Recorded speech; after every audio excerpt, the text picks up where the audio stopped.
외교사의 사진에 그런 사진이 없다니까 항상 이렇게 딱 이렇게 앉아있고. 그렇죠. 정형화돼. 네. 이러고 있지. 대통령이 사실은 영어를 그렇게 잘한다는 거예요.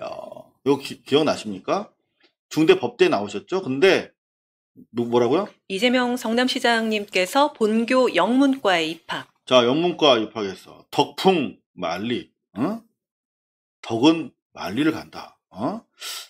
좋네요. 자, 그런데 그냥 학정만 걸어놓은 거 아니야? 그랬더니 아닙니다. 계속 공부를 한다는 거예요. 요게 이제 조금 전에 보셨던 게 입학한 게 2013년이었는데 이듬해 2014년에 이 영문과 총학생회장님께서 쓴 글입니다. 네, 이재명 성남시장님과의 차담회를 다녀왔습니다. 방송대 성남시 학습관 총학생회 세 분 부회장님들과 함께했습니다. 네. 네, 방송대를 사랑하시고 평생학습을 실천하시는 방송대 영문과 2학년 이재명 성남시장님을 응원합니다. 계속 댕겼다는 거예요. 이 네. 바쁜 와중에. 그러면서 심지어 그 유명한 책, 요게 2016년 책인데요. 기사부터 먼저 보여드릴게요. 한겨레 21. 네, 기본소득이란 무엇인가 왜 신간 안내. 네, 여기 보시면 첫 줄이 이렇게 되어 있습니다. 기본소득 입문서, 기본소득 스페인 네트워크의 대표 바르셀로나 대학 경제학과 교수가 쓴 책을 이재명 성남시장이 옮겼다. 번역할 정도의 영어 실력이 돼버린 겁니다. 초등학교 졸업하고 공장 다닐 때도 계속 영어 사전을 가지고 다녔다고 하는데 다시 방통대까지 다니면서 물론 여기 이제 서울대 경제학과는 이한주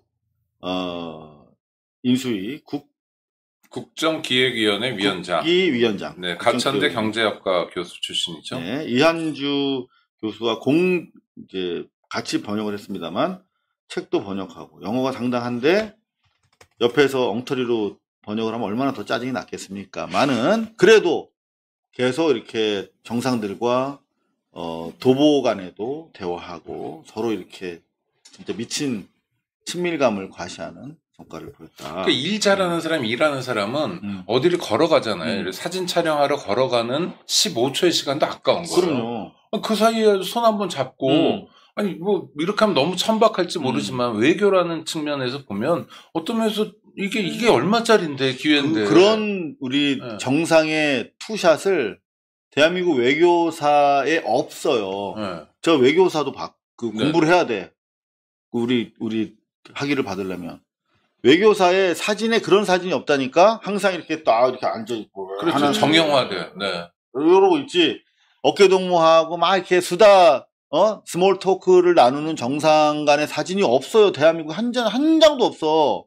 근데 이재명이 처음 한 거예요. 1박 4일 동안 쏟아졌잖아요. 그 사진이. 그런 사진이 여러 장이 한꺼번에. 네. 심지어 통역 없이도. 네. 아니, 뭐, 복잡한 얘기 할 거 없거든요. 그냥 만나서 반갑습니다. 안녕하세요. 뭐, 건강하시죠? 이런 정도의 영어를 해도 돼요. 하냐, 안 하냐, 의지가 있냐, 없냐. 그럼요. 국민이 부여한 이 좋은 기회, 이 중요한 기회를 내가 어떻게 살리냐. 나는 어떻게 일해야 되지? 일꾼과 일꾼 아닌 사람의 차이죠. 네? 자, 이거 조금만 부연해 드릴게요. 어제 우리가 룰라 마크롱이 막역한 사이다 말이야. 근데, 이재명 대통령이 이제 완전히 셋이서 정말 아삼육이 될 수 있을 것 같다는 말씀을 드렸는데 실제로 이 영상 보시고 해외에 사시는 교포들이 대단한 기분 좋은 영상이다라고 다 말씀을 해주시더라고요. 보시면 둘이서 막 얘기하잖아. 그 전에 마크롱이랑 이재명 대통령이 계속 얘기하고 있는 거거든요. 근데 이미 우리 룰라 대통령이랑은 자기 똑같이 초등학교도 제대로 못 나온 상태에서 노동자로서 시작해서 장애를 입고 뭐 아픔이 너무 같아.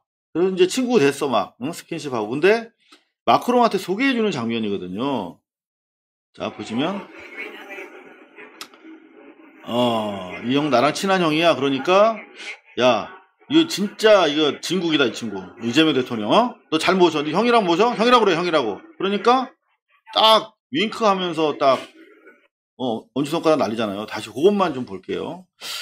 제가 그렇게 이 영상 분석을 해드렸는데 전문가들이 제가 한 말이랑 똑같이 얘기하더라고. 자, 그러면서 야 형 너무 둘이 친한데 야 이제 앞으로는 저 이재명 대통령한테 형이라고 그래. 알았어 형. 윙크 딱 날리면서 알았어 내가 할게. 윙크하고. 실제로 나 어떻게 이렇게 제대로 읽었지 내가? 계속 이런 글들이 올라오고 있습니다. 예? 마크롱이 이재명 대통령한테 윙크 따봉한 이유. 네, 캐나다 교민이신데 네. 제가 한 말이 그때 우리 방송 보고 한 말인가? 실제 나왔대 뉴스가 보세요. 캐나다에서 나온 뉴스 중에 하나가 프랑스 마크롱 대통령이 이재명 대통령이랑 아는 사이냐, 친하냐고 브라질 룰라 대통령한테 물어봤는데 훌륭한 사람이라고 얘기를 한 거예요. 그래서 마크롱 대통령이 이재명 대통령께 윙크랑 엄지척한 거. 역시 유럽 사람. 근데 아무리 검색해도 한국 뉴스에는 자세한 내용이 안 나오네요. 한국 기자들은 가까이서 촬영을 못해서 그런가? 고발 뉴스에서 했다니까 이거. 이 맥락상으로 딱 그거거든. 네. 그래서 좀 더 보니까 실제로 룰라랑 마크롱의 브로맨스는 아주 유명하다고 이런 기사들이 되게 많이 있대요. 둘이 워낙 친한 거야. 근데 요 브로맨스에 이제 이재명 대통령까지 딱 들어가면 대단히 또 힘이 있는 이게 무슨 뭐 이념과 경제적 이익을 위한 뭐 블록이라든가 뭐 그 연합체는 아니겠지만 사실 지도자들끼리 하나의 브로맨스를 형성하면서 끈끈하게 친해지면 결국 국익에 얼마나 도움이 되겠습니까? 그게 이제 외교 아니겠습니까?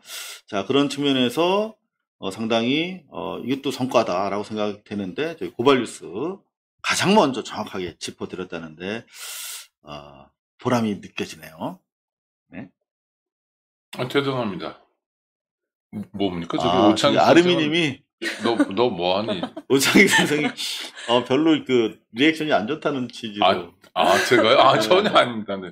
감탄하고 있었어요. 그런 거 아니었죠? 네, 감탄하고 있었어요. 원래 이분이 감탄할 때 저런 표정을 지으세요. 네. 저는 잘 알고 있습니다. 아니, 그러니까, 오해하셨네. 전혀 아니고. 당황하셨어요. 아니, 왜냐하면, 네. 저 처음 보잖아요. 그리고 이재명 대통령 입장에서는 룰라 대통령 얼마나 전설적인 사람입니까? 그럼요. 국제 외교 무대에서 손영공 왕이죠.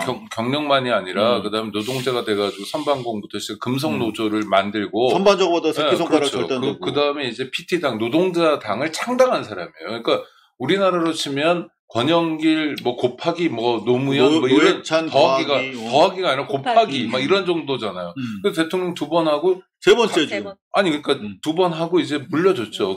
그때 2번째 그만둘 때 지지율이 87%였어요. 우리는 시작할 때도 87%를 못 하는데.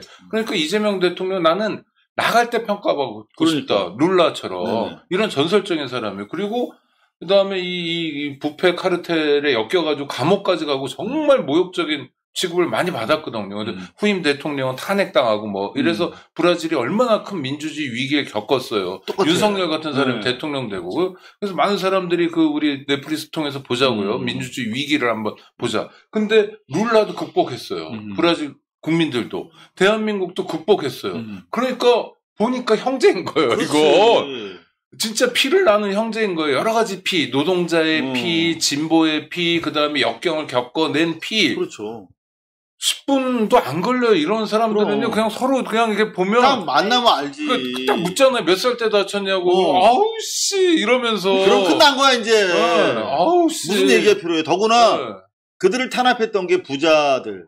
극우들이었단 말이야. 그리고 실제로 그 극우 기득권의 손발이 돼서 고통을 줬던 게 바로 정치 검찰과 정치 판사들이었잖아요. 똑같잖아. 네. 그러면 뭐가 말이 필요해. 둘이서 딱 통하는 순간 엄청난 시너지가 온다니까요. 그럼요. 그 얘기를 지금 드린 겁니다. 그리고 룰라도 조만간 한국에 오고 이재명 대통령도 또 브라질에 가고 브라질이 굉장히 중요한 나라입니다. 사실은 그럼요. 세계적으로도 인구도 대국이고 산업도. 그래서 같이 잘 지내면 좋겠어요. 네. 더구나 또 이번에 또 멕시코랑도 또. 그러니까요. 홍동생 쳤잖아요. 네. 네.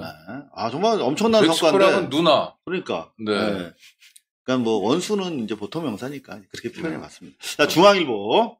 위성락 코피 쏟고 윤 담당 통역관 호출. G7 강행군 뒷얘기. 네. 자, 지금 중앙일보가 정권 초기에 지금 이거 맞추려고. 더구나 지금 중앙일보 출신이 언론 수석 같잖아. 그랬죠. 홍보 수석 같잖아. 그러니까 지금 초기에 우리 이제 총 다 버렸어. 이거 봐봐. 무기 없어. 일종의 지금 투항 선언하는 거야. 근데 절대 저는 안 믿습니다. 믿지 마세요, 여러분들. 통역관까지 호출했는데 알고 봤더니 이 통역관이 지난번 G20 때 윤석열 쫓아다니면서 막 차단당하고 막 그런 해프닝을 만들어냈던 김모 서기관인데 외교부에 이 대통령 수행 통역이 워낙 요직이기 때문에 요 끝나고 나면 항상 좋은 자리에 간답니다. 근데 긴급 호출해서 불렀더니 어디 있었냐면은 바로 캄보디아에 있었다는 겁니다. 그러니까 캄보디아에 뭔가 김건희가 숨겨놓은 꿀단지가 있는 거야. 그죠? 여하튼 그거 조사해야 됩니다. 어찌됐든 간에 요 통역이 엉터리다. 저희가 이틀 전에 가장 먼저 보도해드렸더니 이제 교체를 한다고 하는데